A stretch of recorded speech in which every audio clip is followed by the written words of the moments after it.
Hello everyone, welcome back. तो अब हम आज के टॉपिक में, जैसा कि मैंने बताया था, कि हम liberalisation of foreign trade and foreign investment policy के बारे में बात करने वाले। एक्चुअली में क्या हुआ था बेटा, जब हम 1991 की जब हम बात करें,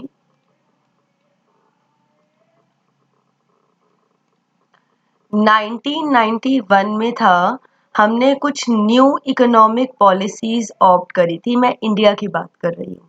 आपने ग्लोबलाइजेशन देख लिया ना, तो इंडिया ने न्यू इकोनॉमिक पॉलिसी को ऑप्ट किया था, और इस न्यू इकोनॉमिक पॉलिसी का नाम था एलपीजी। एल का नाम था लिबरलाइजेशन, जो हम आज पढ़ने वाले हैं। इसके बाद पी का नाम था प्राइवेटाइजेशन, जो हम थोड़ा बहुत देखेंगे, ज्यादा नहीं है हमारे इस वाले बुक में। और जो हमारा चैप्टर का नाम है वो है ग्लोबलाइजेशन। सो ये पॉलिसीज इंडिया में फाइनली अडॉप्ट की थी इन 1991 में, जिसको new economic policy, economic reforms, LPG, liberalisation, privatisation, globalisation, ठीक है, तो इन सब नामों से जाना जाता है। अब लिबरलाइजेशन ऑफ फॉरेन ट्रेड की बात हो रही है यहाँ पे, और फॉरेन इन्वेस्टमेंट की बात हो रही है। लिबरलाइजेशन वर्ड का मतलब क्या लगता है आपको? अगर हम बात करें लिबरलाइजेशन, तो इस वर्ड का मतलब क्या है, शब्द का अर्थ क्या है? इसका शब्द का, इस वर्ड का मतलब होता है लिबरल। लिबरल का मतलब होता है कि ज्यादा आप ओपन है अपनी मेंटालिटी में, आप नैरो माइंडेड नहीं है, आप ऑर्थोडॉक्स टाइप के नहीं है, जब हम नॉर्मल लोकल लैंग्वेज में बात करें तो लिबरलाइजेशन ऑफ फॉरेन ट्रेड का मतलब है कि आप फॉरेन ट्रेड को ओपन कर रहे हैं, लिबरलाइज कर रहे हैं, ठीक है, आप ओपन कर रहे हैं, बाहर की कंट्री को अपने यहाँ पे आने का मौका दे रहे हैं। अगर आपकी पॉलिसी लिबरल नहीं है, that means you will not allow any foreign country in India. So before 1991 क्या था, जब हम बिफोर 1991 की बात करें, तो हमारी पॉलिसी लिबरल नहीं थी फॉर फॉरेन ट्रेड।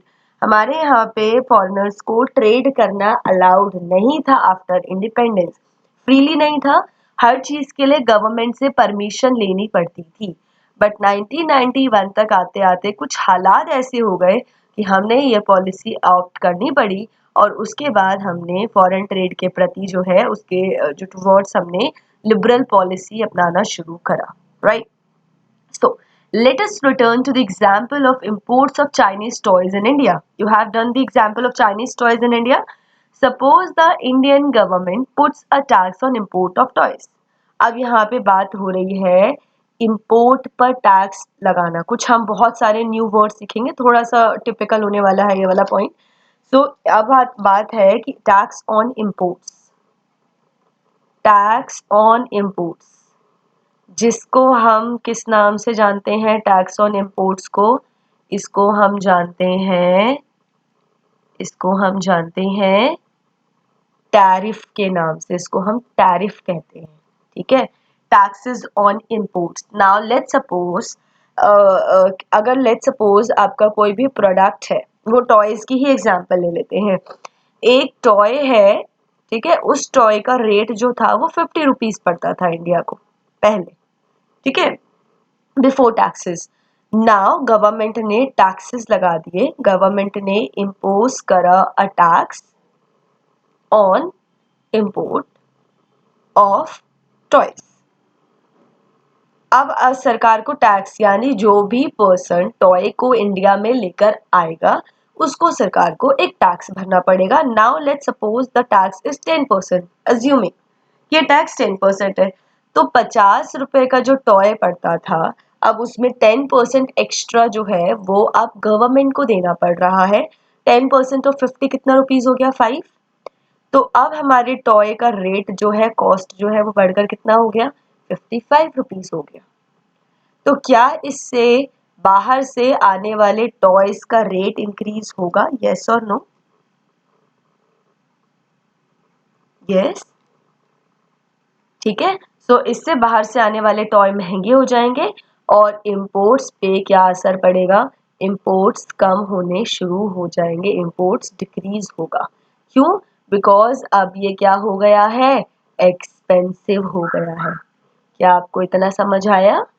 मैंने क्या बताया अभी तक कि टॉय 50 रुपीज का पड़ता था, पहले बिना टैक्स के, विदाउट टैक्सेस था ये वाला जो केस था, ये विदाउट एनी टैक्स था। इसके बाद गवर्नमेंट ने टैक्स लगाया, टैक्स लगाने के बाद 10% का टैक्स लगाया, तो अब आपका 10% था तो 5 रुपीज होता है, तो पहले 50 पड़ रहे थे, 55 रुपीज जो कॉस्टिंग पड़ेगी। तो 55 रुपीज में ऐसा पॉसिबल है कि बहुत सारे लोग ना खरीदें, एक्सपेंसिव हो गया इम्पोर्ट्स। तो इस वजह से टैक्सेस लगाए जाते हैं कि बाहर के सामानों की जो डिमांड है उसको कम किया जा सके। नाउ लेट्स रीड, हमारी बुक में क्या कहते हैं वो रीड करते हैं, फिर हम आगे बढ़ेंगे। जब हम टॉयज की बात कर रहे हैं, अगर हमारा क्या हो रहा था, अगर हमें याद है चाइनीज टॉयज वाला जो हमने एग्जाम्पल किया था, कि उसमें क्या हो रहा था कि चाइना के टॉयज इंडिया में आने शुरू हो गए, वो सस्ते होते हैं, दैट्स वाई उन्होंने इंडियन टॉय मार्केट को डिस्ट्रॉय कर दिया, you can say, and replace कर दिया, और अब हर शॉप्स में चाइनीज टॉयज ही नजर आती थी। अब अगर गवर्नमेंट जो है वो टॉय पर टैक्सेस लगा देंगी, टैरिफ लगा देंगी, तो इससे टॉयज का जो जो चाइनीज टॉयज इंडिया में सस्ते पड़ रहे थे, अब वो सस्ते नहीं रहेंगे, अब वो भी एक्सपेंसिव हो जाएंगे, because government has put taxes on the import of toys. So that's why now the toys from China will become expensive. तो आपका जो टॉयज है वो क्या हो जाएंगे, अब एक्सपेंसिव हो जाएंगे। What would happen, क्या होगा, वही बोल रहा है आपको यहाँ पे, those who wish to import these toys would have to pay tax on this. हमने भी 10% टैक्स की बात करी ना। Because of the tax, buyers will have to pay a higher price on imported toys. अब उनको ज्यादा पैसा पे करना पड़ेगा, क्योंकि अब उनको सरकार को टैक्सेस भी पे करने पड़ रहे हैं। So Chinese toys will no longer be as cheap in the Indian markets, and imports from China will automatically reduce. Indian toy makers will prosper. तो इससे इंडिया के टॉय मेकर को फायदा होगा, क्योंकि अब चाइना का टॉय जो सस्ते होने की वजह से इंडिया में ज्यादा बिक रहा था, वो भी महंगा हो गया है। और ये महंगा होने का कारण क्या था, क्योंकि गवर्नमेंट ने टैक्सेस लगा दिए इम्पोर्ट पर। ठीक है, इसीलिए इम्पोर्ट्स वगैरह पर टैक्सेस लगाए जाते हैं। So tax on import is an example of trade barrier. Trade barrier का मतलब है बैरियर लगा देना, बैरिकेड्स लगा देती है ना पुलिस, आपको पता है ना, जब उनको चेक करना होता है तो वो बैरियर्स लगा देती हैं कि भाई आप पहले चेकिंग कराओ, उसके बाद आप इस रोड से क्रॉस कर सकते हो। सो दैट बैरियर, सिमिलरली जैसे हमारा लेट्स सपोज एक रोड है, ठीक है, आपका रोड है ये, पहले जो था विदाउट एनी ट्रेड ये बिल्कुल स्मूथ है। यहाँ पे लेट्स सपोज हम बॉर्डर डाल देते हैं दो कंट्रीज का, ये कंट्री का बॉर्डर है, मैं एज्यूम ऐसी कर रही हूँ, this is the border. Border है लेकिन बॉर्डर इनविजिबल है, ये लाइन है ही नहीं। इसका मतलब ये है कि अब यहाँ से पास करने के लिए कोई भी फॉर्मेलिटी नहीं है, बहुत इजीली कोई भी सामान फ्लो हो जाएगा। This is the case without tax, this is without any tax, smooth है सब कुछ। लेकिन अब अगर आपका ऐसा ही टैक्स को इम्पोज कर दिया गया, तो ये रोड थी जहां से ट्रेड हो रहा था, और अब यहाँ पे एक प्रॉपर सा बैरिकेड लगा दिया गया है जिसका नाम है tariff. Now you have to pay a tariff और टोल, जैसे होते हैं ना टोल प्लाजाज होते हैं वैसा करके कुछ, तो टैरिफ पे करना पड़ेगा तभी आप यहाँ से जाएंगे। तो कोई चीज अगर इस तरफ 50 रुपए की है, रुपए की में भी अभी मैं बात कर रही हूँ, तो इधर हो सकता है कि वो 60 की हो जाए, 70 की हो जाए, 80 की हो जाए, 55 की हो जाए, depends on the rate of taxes. जिस तरह से इस पे टैक्सेस लगेगा, लेट्स सपोज 10% टैक्स लगा, 10% टैक्स लगा तो कितना रेट हो गया, 55 हो गया, 5 रुपए आते हैं, 50 का 10% इज 5। अगर 20% टैक्सेस लग गया तो 50 का 20% इज 10 विच विल बी 60। अगर 30% लग गया तो 50 का 30% निकालो भाई, 50 का 30% कितना हो गया, 15 हो जाएगा। तो अब इसका रेट जो हो जाएगा वो 65 हो जाएगा, ऐड होता जाएगा।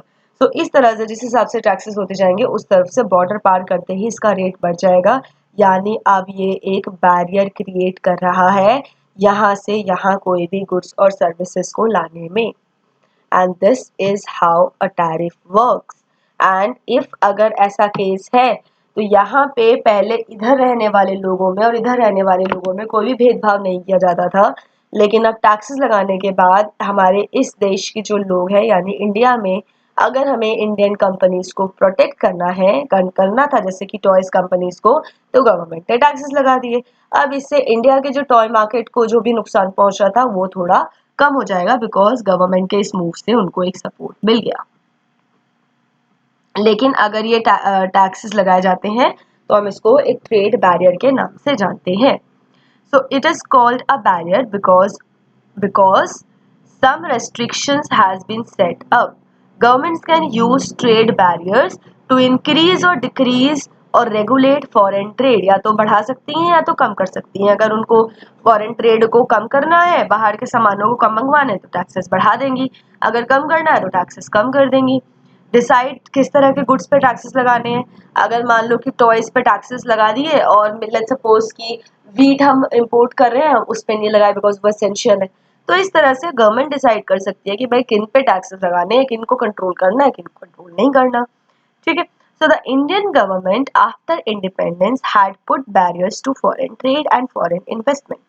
तो जस्ट आफ्टर इंडिपेंडेंस, जैसा कि मैंने अभी आपको बताया था कि 1947 के बाद 1950 से जब पॉलिसीज बनना शुरू हुई तो इंडिया ने ऐसे बैरियर्स लगा रखे थे, टैरिफ्स लगा रखे थे, कोटा लगा रखा, कोटा रहने तो अभी देखते हैं अगर आता है तो मैं एक्सप्लेन करूंगी। सो बैरियर्स लगा रखे थे फॉरेन ट्रेड पर और फॉरेन इन्वेस्टमेंट पर, यानी इतना फ्री नहीं था ये, ऐसी रोड नहीं थी नीचे वाली जो रोड हमने डिस्कस करी कि कुछ ना कुछ बैरियर्स थे, कुछ ना कुछ रेस्ट्रिक्शन से पास होना पड़ता था तब जाके कोई फॉरेन ट्रेड कर सकता था, फॉरेन इन्वेस्टमेंट कर सकता था, जिससे आधे लोग वापस उसी रास्ते से मुड़ जाते थे, वो इंटरेस्टेड नहीं होते थे। So this was considered necessary. तो उस टाइम पर ऐसा क्यों किया गया, जैसे आपने देखा कि अगर टॉय मार्केट में कैसे जो चाइनीज टॉयज के वो थे कंपनीज थी, उन्होंने इंडियन टॉयज को खत्म कर दिया। सिमिलरली ऐसे ही उस टाइम पर हमारे इंडिया की जो कंपनीज थी लाइक टॉय कंपनीज, उनको प्रोटेक्ट करना इंपॉर्टेंट था, तो उनको प्रोटेक्ट करने के लिए गवर्नमेंट ने क्या लगाए थे, टैक्सेस लगाए थे और टैरिफ्स लगाए थे फ्रॉम फॉरेन कंपटीशन से बचाने के लिए, सो दैट वो सरवाइव कर पाए और वो अच्छे से हमारे यहाँ पे एम्प्लॉयमेंट जनरेट हो पाए। This was considered necessary to protect the producers within the country from foreign competition.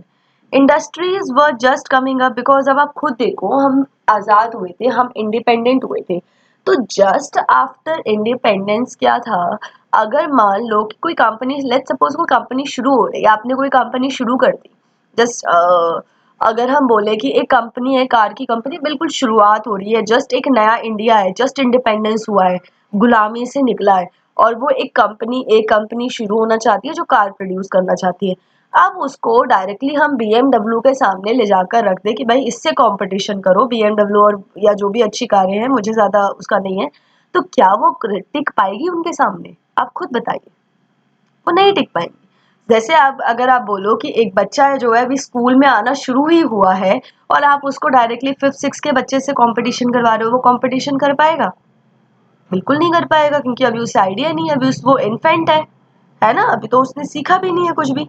ऐसे ही जब इंडिया को इंडिपेंडेंस मिली थी, एट दैट टाइम ऑल्सो जो हमारा फॉरेन ट्रेड था, sorry, at that time also उस टाइम पे हमारी जो इंडस्ट्रीज थी वो बिल्कुल न्यू थी, और अगर उनको बड़ी बड़ी कंपनियों के सामने कंपटीशन के लिए ले जाया जाता like multinational corporations and so on, तो उस टाइम पर उनका सर्वाइवल बहुत मुश्किल था। That's why it was important कि गवर्नमेंट यहाँ पर आए, यहीं पे गवर्नमेंट के रोल होते हैं, गवर्नमेंट का यही काम होता है प्रोडक्शन से। सो गवर्नमेंट ने टैक्सेस वगैरह लगा के, ट्रेड बैरियर्स लगा के ये ट्राई किया कि हमारे डोमेस्टिक कंट्रीज को प्रोटेक्ट करें, और ये अच्छा खासा काफी सालों तक प्रोटेक्शन में रही हमारी इंडस्ट्रीज। ठीक है। सो industries were just coming up in the 1950s and 60s, and competition from imports at that stage would not have allowed these industries to come up.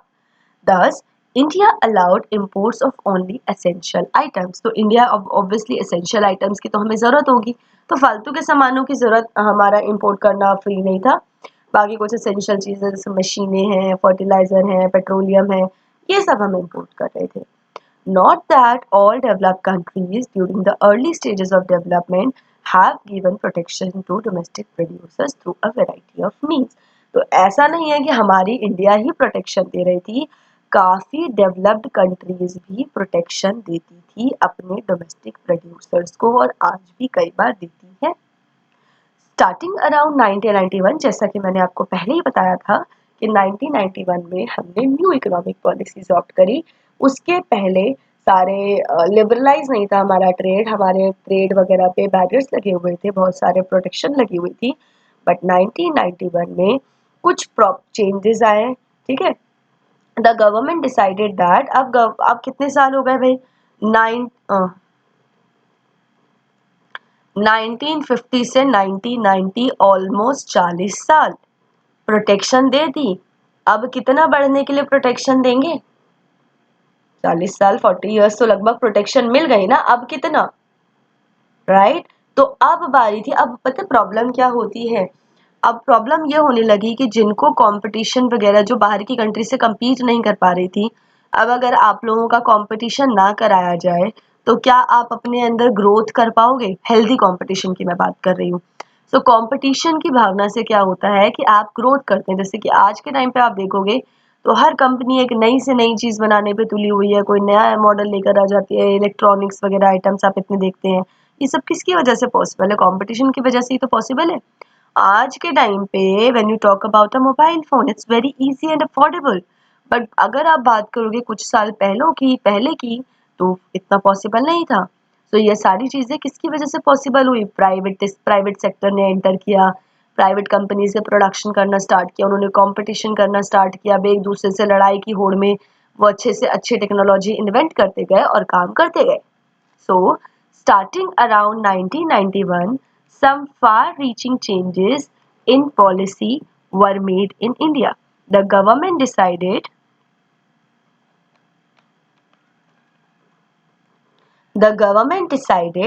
that the time had come for Indian producers to compete with producers around the globe. It felt that competition would improve, जैसा कि मैंने अभी आपको बताया कि competition would improve the performance of producers within the country, since they would have to improve their quality. Now they will have to improve their quality. The decision was supported by a powerful international organization, which is World Bank. World bank के बारे में हमने पढ़ा है, तो world bank ने इन सब चीजों को, World Bank, WTO, World Trade Organization, इन सब ने क्या किया, सपोर्ट किया। पढ़ेंगे वर्ल्ड ट्रेड ऑर्गेनाइजेशन के बारे में। So thus barriers on foreign trade and foreign investment were removed to a large extent. इसीलिए बैरियर्स वगैरह 1991 में हटा दिए गए। तभी मैंने बोला कि हमने न्यू इकोनॉमिक पॉलिसी अडॉप्ट करी, जिसमें सारे बैरियर्स जो थे ऑलमोस्ट फॉरेन ट्रेड पर, फॉरेन इन्वेस्टमेंट पर, ये बैरियर्स को खत्म किए गए। This meant that goods could be imported and exported easily, and also foreign companies could set up factories and offices here. So removing barriers or restrictions set by the government is what is known as liberalization. Liberal होना, ठीक है, controller ना होना, liberal होना, opt करना बहुत सारी चीजें। So with the liberalization of trade, businesses are allowed to make decisions freely about what they wish to import or export. यानी उनको import और export करने की आज़ादी मिल गई। The government imposes much less restrictions, अब impose करती हैं but बहुत कम restrictions impose करती हैं than before, and is therefore said to be more liberal. Clear है? So this is how हमने न्यू इकोनॉमिक पॉलिसी की बात करी, ठीक है, क्लियर है, समझ आ गया आपको liberalization of foreign trade and foreign investment. यहाँ से बहुत सारे क्वेश्चंस बन सकते हैं आपके। फाइन, क्वेश्चन क्या क्या हो सकते हैं, जैसे आपका ट्रेड बैरियर की डेफिनेशंस हैं, ट्रेड बैरियर की डेफिनेशंस हैं। इसके बाद आपका ये था कि न्यू इकोनॉमिक पॉलिसी हमने जो थी वो पहले गवर्नमेंट ने, ये वाला जो आपका ग्रीन वाला पोर्शन है, कि पहले गवर्नमेंट ने बैरियर्स क्यों लगाए थे, राइट, क्योंकि उस टाइम पे गवर्नमेंट को लगता था कि उनको प्रोटेक्शन की जरूरत है।